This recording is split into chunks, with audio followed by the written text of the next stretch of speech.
Hi, I'm Angel Utter. And I'm Addie Pittman. And this is your RCHS News for Monday, October 30th.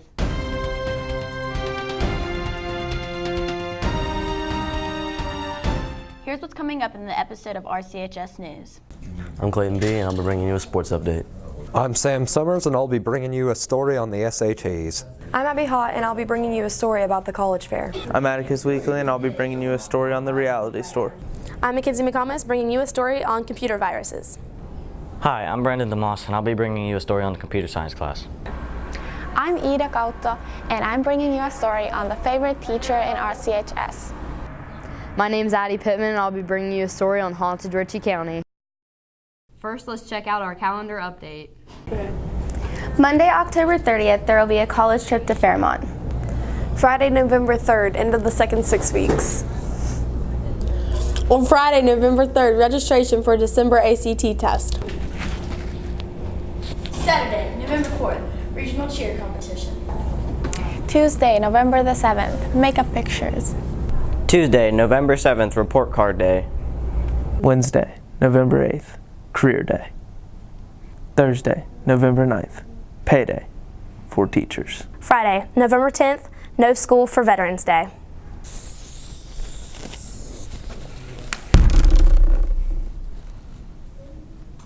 November 20th through the 24th is Thanksgiving break. Now let's send it to Clayton B for the sports recap. RCHS sports thus far this season have been phenomenal, showing constant improvement. The football team has improved greatly from last year, hoping to get their third win Friday, October 27th at Berkeley Springs. Football player J.D. Schaefer believes in order to win more, they need to tackle better. We're 2-7, and the work in the game didn't really go how we expected it to. We just need to work on tackling, and we should be good. We caught up with freshman golfer Anthony Rader on how the golf season went. It was all right. Had a few downfalls, had a few ups and downs, but I guess mostly is that we improved from the beginning to the season, where what you could say we were pretty much crappy then. Next, we ran down boys cross-country runner Adam Davis on how the season went. Well, our cross-country season has gone very well, being undefeated against all single-A teams, and until we made it to our regional race and getting fifth and not qualifying for states due to the top for AA teams, we were unable to get out. We stopped Lady Rebel cross-country runner Lauren Flesher on how the season wrapped up. Well, we did really good at regionals. We got first single-A team. We got screwed over in the end by WVSSAC though. Best of luck to Jarrett Allender and Gwyneth Napier at the state meet. We caught up with volleyball player Abigail Hott on how the season has gone so far. Our season's been pretty successful this year. We go to sectionals next week in Payton City and play Payton City in our first round. This is Clayton B, signing off. Thanks, Clayton. Hey, Addie, did you know all juniors are taking the SAT this year? Wait, what? Now here's Sam Summers with the details. While we all look forward to the end of the year, there's one thing we don't get excited for: standardized testing. However, the end-of-the-year test has been switched to the SAT, which has a big benefit for students. Ms. Morgan explains how the new system greatly helps college-bound students. A free test for those kids. Taking the ACT, you have to pay to take it. Now the state's providing that for free. Ms. Morgan then goes on to explain how the SAT better prepares college-bound students for what the future holds. It's another way to help you with the ACT if you want to do that. To get the Promise scholarships. I think it's a great thing for those juniors especially. Ms. Stone contrasts how the SAT and summative assessment work for students' favor. The previous standardized testing, it just compared students to the national, I guess, which is good, but it didn't actually benefit them for their future, whereas the SAT will actually they'll be able to use that for college. Abby Beaver, the test coordinator for Ritchie County Schools, discusses some similarities and differences between the SAT and the ACT. The SAT has a reading, writing and language, math portion. There's an essay that's optional, and I'm not sure yet if the Department of Education is going to require that for the junior class or if it's going to continue to be optional when you take the test in the spring. The ACT had English, math, reading, a science portion, and an optional essay portion. Beaver then discussed the ability to earn the Promise scholarship through the SAT. Using your SAT scores, it requires a total score of 1100 for the SAT, and then math is a 510, and the evidence-based reading and writing portion is 540. Beaver finally discussed ways we can prepare for the upcoming SAT. The Khan Academy online resources that I know they've already been accessing, and Achieve 3000.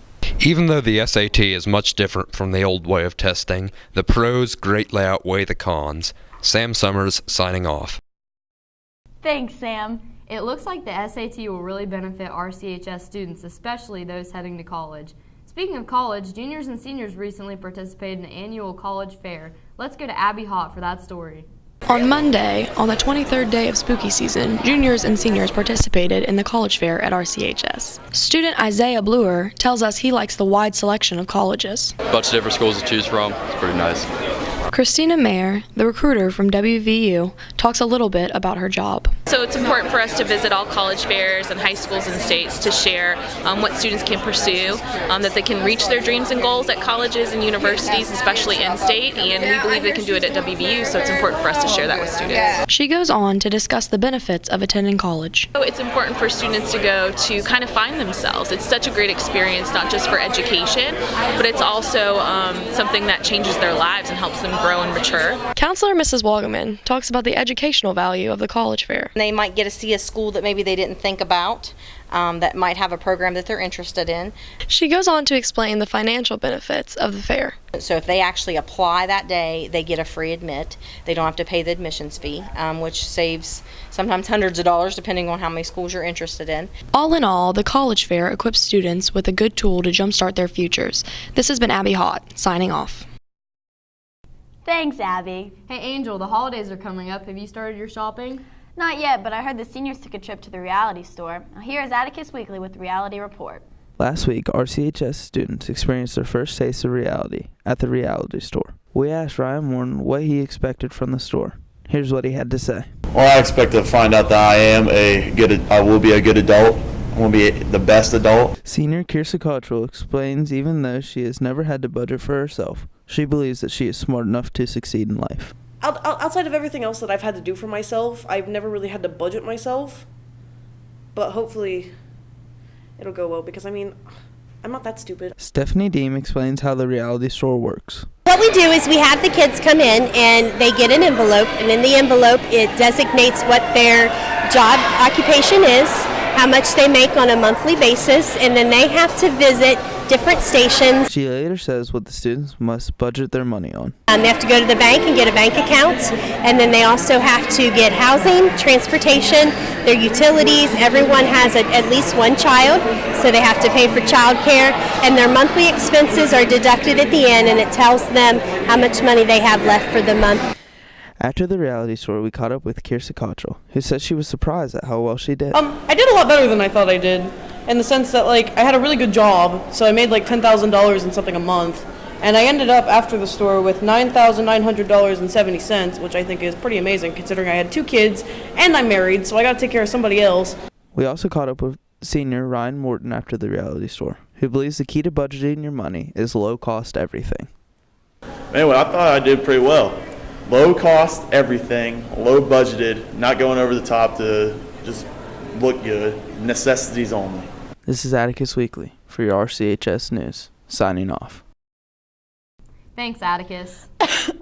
Angel, are you feeling well? No, but I've heard about the computers getting a virus. Here's Mackenzie McComas with more information. RCHS News is bringing you behind-the-curtain details on the recent computer virus put on the school computers. First, we ran into student Rachel Farley to talk about the little she knows about the virus. Yes.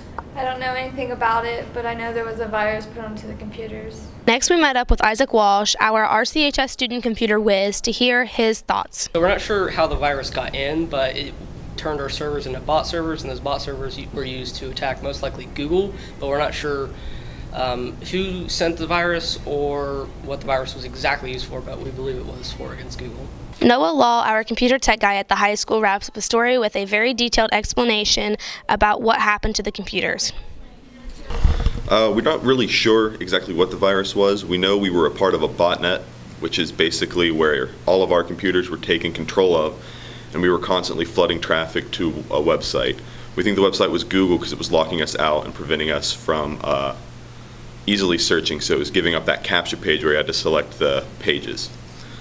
We're not sure that it was exactly malicious towards us, and we don't think anything was really harmed in it. It just took a while to clean off. In this case, it looks like this virus was a near miss. This was Mackenzie McComas reporting to you, signing off.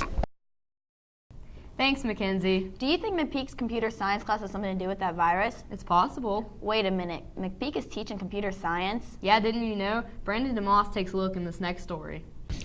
Did you know that you can now study computer programming at Ritchie County High School? As of this year, the course is now being offered as a technology elective. Mr. McPeak says that understanding something about computer science is essential for today's students. Understanding a little bit about computer science and about computer programming, I think it is really become an important part of just basic cultural literacy for the world that we live in today. McPeak also says that his computer programming class is a hands-on experience for students. I went to a training over the summer to get trained on the curriculum, and I was really excited to see that the curriculum really emphasizes programming and doing things. Students begin the course using the Scratch programming tool, but later on in the course get hands-on experience with the Java programming language.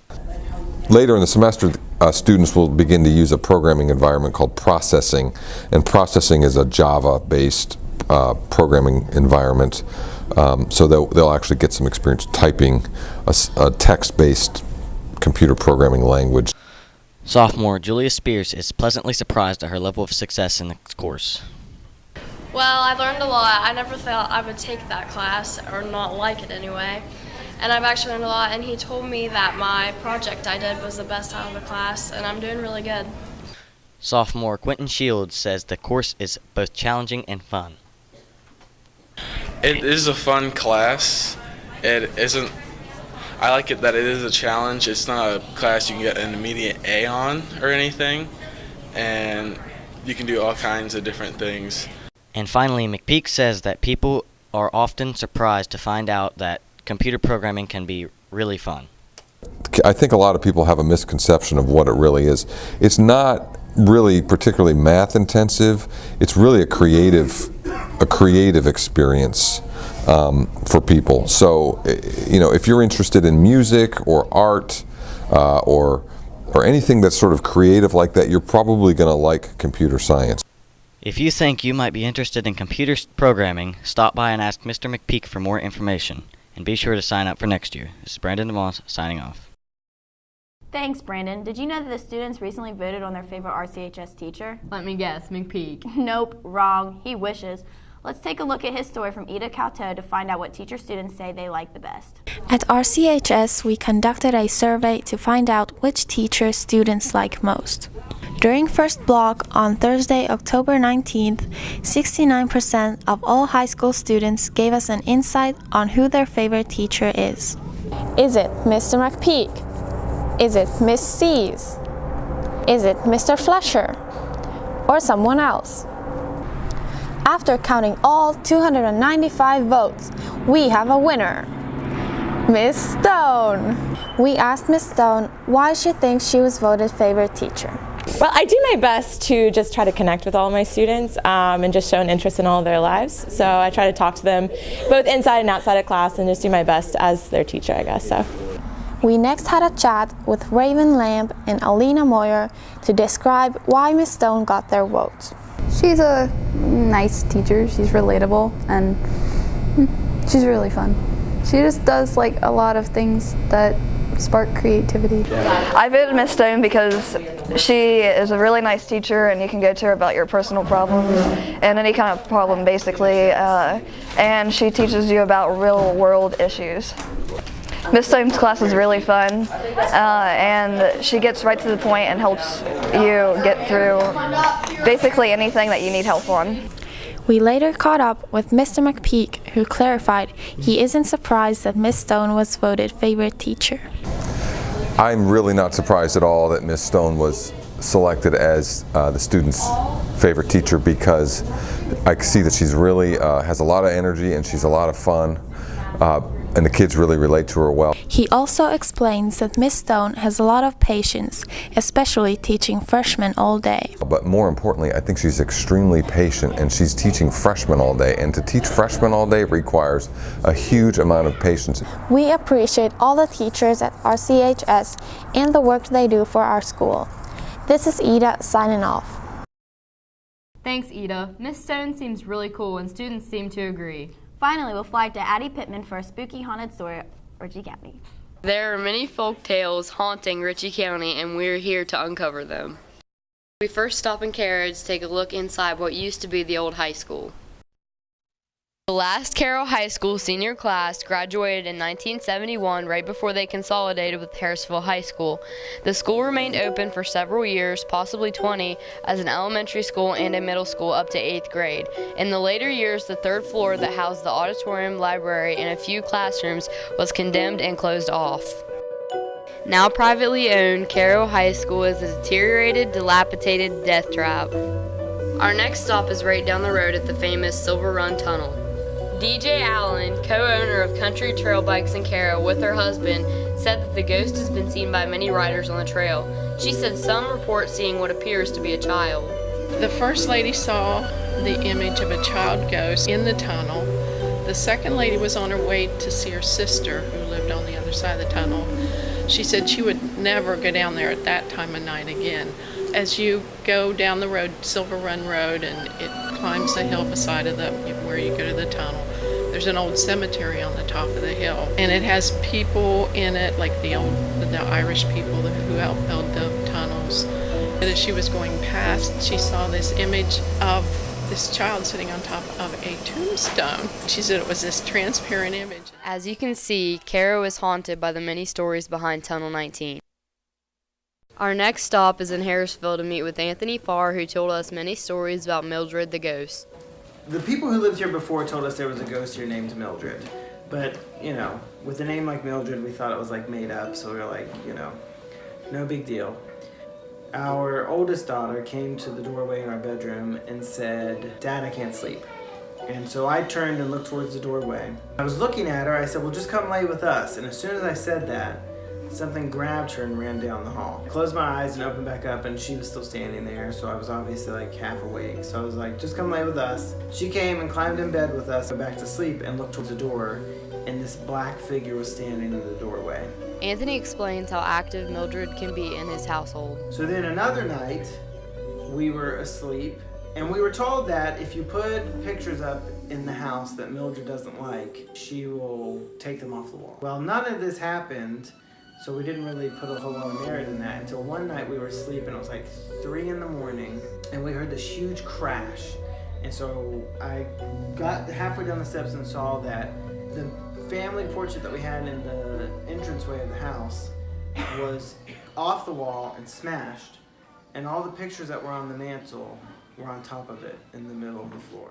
Mildred continues to show her presence in the Farr house every day. Our last stop is in Walker, West Virginia, where we explored Eaton's Tunnel.